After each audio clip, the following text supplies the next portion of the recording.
Welcome back. President Trump was rebuked 3 times this week by members of his own party on Capitol Hill. First, the Senate voted to end support for the Saudi-led war in Yemen, largely as a show of disapproval for the president's handling of the murder of the Washington Post columnist Jamal Khashoggi. Second, that unanimous non-binding resolution passed the House, urging Attorney General William Barr to release the full findings of the special counsel's Russia investigation. And third, and perhaps the most personal for the president, 12 Senate Republicans joined 47 Democrats to reject his national emergency declaration to fund his border wall. On Friday, Mr. Trump responded by issuing the first veto of his presidency. Now, there are not enough votes to override it, so this is likely to be the end of this debate. It's for these 2 branches of government. The Supreme Court comes next. Joining me now is one of the Republicans who voted against the president, Senator Pat Toomey of Pennsylvania. Senator Toomey, welcome back, sir. Good morning, Chuck.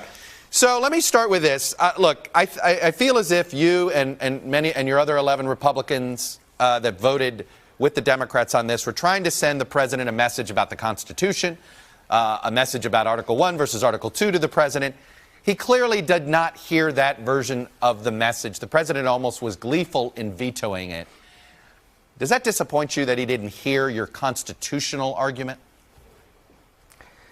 Well, I think the president came to a different conclusion about the Constitution and the law, as did about 3/4 of my Republican colleagues, to be candid about it. Well, do you think they really mean that? Did you think they voted that way?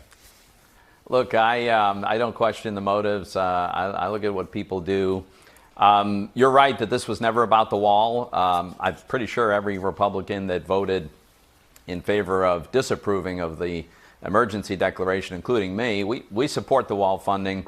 And if we did have the votes to override the president's veto, the president would still be able to build the wall. What's important to me is the source he uses to fund that. It should be a source. It should be a combination of sources that Congress has approved of, not those that have a very legally dubious basis. So for me, it was about the separation of powers, and I think that's an important issue. Do you hope the Supreme Court takes this up?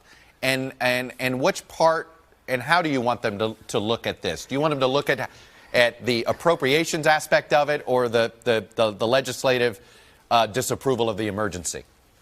So I might have a somewhat outlier and certainly nuanced view on this, Chuck. I'm not sure that it is straight up an illegal act. I think it's a strained argument, but there is a plausible argument for the legality of what the president did. There's a plausible argument for the constitutionality. What we voted on Thursday was not a question of whether the president has broken the law. What we voted on was whether we approve of what he did.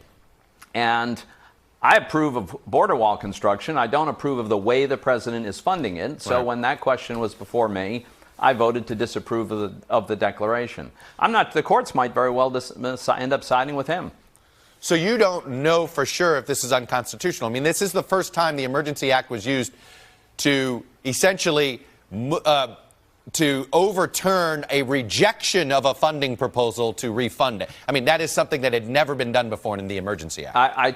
I totally agree, and that was fundamentally why it was inappropriate, I think, and that's why I voted as I did. But as you know, courts are generally reluctant to overrule a president's judgment call about what constitutes an emergency, and Congress did delegate authority to the president under this the Emergencies Declaration Act. So I don't know how the courts end up deciding on this. Is it time to redo the Emergencies Act? There's been some movement to do that. I think Mike Lee's proposal. Absolutely. Yeah. Do you want that, the 30-day sort of continue? It's the other way. Congress doesn't reject or flip it the other way, essentially? Yeah, you're absolutely right. So I think for decades now, Congress has been transferring way too much constitutional authority from the legislative branch to the executive. That's very bad for a representative democracy, for a republic such as ours. And this is one area where we should simply reclaim the legislative responsibility that we have in this regard. So we delegated this authority to the president. Initially, that delegation of authority, the National Emergency Act, included a congressional-only veto power. That was struck down. What we could do is reclaim that responsibility by requiring Congress to provide its assent before a presidential declaration can go forward. I fully support that. All right, It'll be interesting to see if our Democratic colleagues do, Chuck, because, of course, they're very happy to poke President Trump in the eye. Will they join us in making sure that this can never happen again. You know, it's funny you bring that up. Let me ask this, because a lot of your Republican colleagues said a lot of rhetoric about Barack Obama and executive power. Right. And then, of course, you could make an argument President Trump has pushed the limits even further. I mean, when are we going to end this sort of, oh, yeah, you guys, oh, yeah, you guys? We are in a bad place here. We are in a bad place. I don't agree that President Trump pushed it further. I think President Obama did, between the recess appointments, unappropriated funding for parts of Obamacare, the DACA and DAPA, which he himself admitted he had no legal authority to do. And I was very critical of that. And that's part of why I think Republicans should stand up. And if the president gets into a gray area or uses legislation in a way that Congress didn't intend, I think we should stand up. I'm hoping that those of us who are consistent about that might persuade others to adopt a consistent approach. And I'm hoping that we restore some of this authority to Congress where it belongs. I want to ask about what happened in New Zealand, and I want to ask about it in terms of rhetoric. You know, the president offered condolences to the Prime Minister of New Zealand, and her ask back to him was, can you essentially say better things about Muslim communities around the world? When the president uses the term invaders, does that dehumanize to the point where it can get misused? I mean, it is not healthy for anybody for these crazy people to be citing our president of the United States in their manifestos. Yeah, Chuck, look, I have often disagreed with things the president has said and the things that he has tweeted, but I think it's a long way to attributing any kind of real link between what the president might say or tweet and the extraordinary type of madness that leads someone to massacre people in large numbers, whether it's in Pittsburgh at a synagogue or whether it's in New Zealand. Let me ask you this. You brought up Pittsburgh because this person also seemed to get a little more fired up on the internet, on the dark corners of the internet. Let's be honest here, Senator Toomey. If this person had used NBC's airwaves or Comcast's equipment to push out his manifesto and to push out that killing, the world of hurt would be brought down on us by the FCC. There are regulators out there. These internet companies have done nothing about this. They wait till after the fact.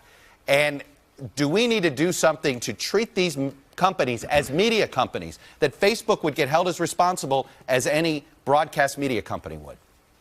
You know, I mean, it's a big, really important discussion, Chuck. I'm not sure where we come down on this because, as you know, in many cases, these companies are really aggregators, and they are not, you know, they don't have their own news departments per se. In some cases, they don't have their own editorial boards, and so they're aggregating messages and they're providing a platform.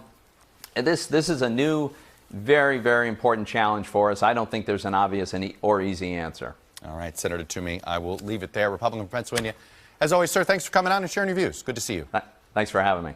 Hey, NBC News fans, thanks for checking out our YouTube channel. Subscribe by clicking on that button down here, and then click on any of the videos over here to watch the latest interviews, show highlights, and digital exclusives. Thanks for watching.